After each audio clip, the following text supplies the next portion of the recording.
తెలుగు సినిమాకి సంబంధించి తన మాటలతోనే, తన నటనతోనే రెండిటిని సమానంగా ఒక దగ్గరికి తీసుకొచ్చి నేను హీరోని అని చెప్పిన హీరో విజయ్ దేవరకొండ.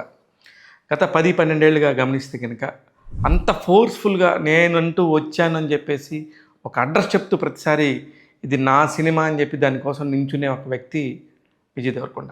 అందరూ నించుంటారు. అందరు హీరోలు నించుంటారు. కానీ ఇతను కొంచెం ఎక్కువ. ఎందుకు కొంచెం ఎక్కువ అంటున్నానంటే అంత ప్రేమిస్తాడు సినిమాని. అంత ఎమోషనల్‌గా ఉంటాడు. అంత కనెక్టివిటీతో ఉంటాడు. అందుకనే తన సినిమా హిట్టు, ఫ్లాప్‌తో సంబంధం లేకుండా ఎప్పుడు కూడా మార్కెట్ దగ్గర హల్చల్ చేస్తూ ఉంటది. ఇక్కడ ముఖ్యంగా 'కింగ్డమ్' అనే సినిమా గురించి మాట్లాడాలి. రేపు ఇంకో కరెక్ట్‌గా 10 రోజుల్లో సినిమా రిలీజ్‌కు దగ్గరలో ఉండింది. ఇక్కడ ఈ టాపిక్ వచ్చిన ప్రతిసారి కూడా ఇతనికంటూ సపరేట్‌గా ఒక యుద్ధమే జరుగుతుంటది. సోషల్ మీడియా నుంచి కానీ, ఎందుకు ఆ పోస్టులు కానీ రకరకాలుగా పెడతా ఉంటారు. ఇక సినిమాకి సంబంధించి విషయానికొస్తే 12 రోజుల్లోనే రిలీజ్ ఉంది కరెక్ట్‌గా. ఇక్కడ సంబంధించి ఏదో కొత్తగా ఒక పెద్ద కథ చెప్పడానికి రెడీ అయిపోయారు. దేనికంటే ఈ సినిమాకి సంబంధించిన దర్శకుడు గౌతమ్ తిన్ననూరి ఎంత ఎమోషనల్ కనెక్టివిటీతో ఉంటాడనే సినిమాలు మనం గతంలో చూసాం. అతని దగ్గర నుంచి వచ్చింది కరెక్ట్‌గా మనకు 3 సినిమాలు. ఒకటి సుమంత్ గారితో 'మళ్ళీ రావా' అనే ఒక సినిమా.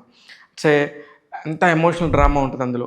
అది అందరూ చూసి చాలా మెచ్చుకున్నారు గౌతమ్ గారిని. అది చూసిన తర్వాతే నాని గారు 'జెర్సీ' అనే ఒక సినిమాలో అవకాశం ఇచ్చారు. 'జెర్సీ' కూడా మీరు గమనిస్తే సినిమా మొత్తంలో కూడా ఎక్కడ కొట్లాటలు ఏమి ఉండవు. ఒక డ్రామా ఉంటది. ఒక ఎమోషన్ ఉంటది. వైఫ్ అండ్ హస్బెండ్ మధ్య ఉన్న ఒక డ్రామా. కొడుకు దగ్గర ఓడిపోకూడదు అనే ఒక తండ్రి ఆరాటం. ఇవే ఉంటాయి. అట్లానే 'కింగ్డమ్‌లో' ఏదో చెప్పబోతున్నారు. నాకు తెలిసి ఇదేదో అన్నదమ్ముల మధ్య ఉన్న ప్రేమకు సంబంధించిన ఒక కథలాగా అనిపిస్తుంది. ఎందుకంటే సత్యదేవ్, విజయ్ దేవరకొండ ఎమోషనల్‌గా అటాచ్ అయిన ఒక ఫోటో చూసినప్పుడు గట్టిగా చెప్పబోతున్నాడు. చాలా ఎమోషనల్ కనెక్టివిటీ ఉంటుంది. ఇది ఒక స్పై థ్రిల్లర్ అంటున్నారు అని ఇలా రకరకాలుగా మాట్లాడుకుంటూ ఉన్నారు.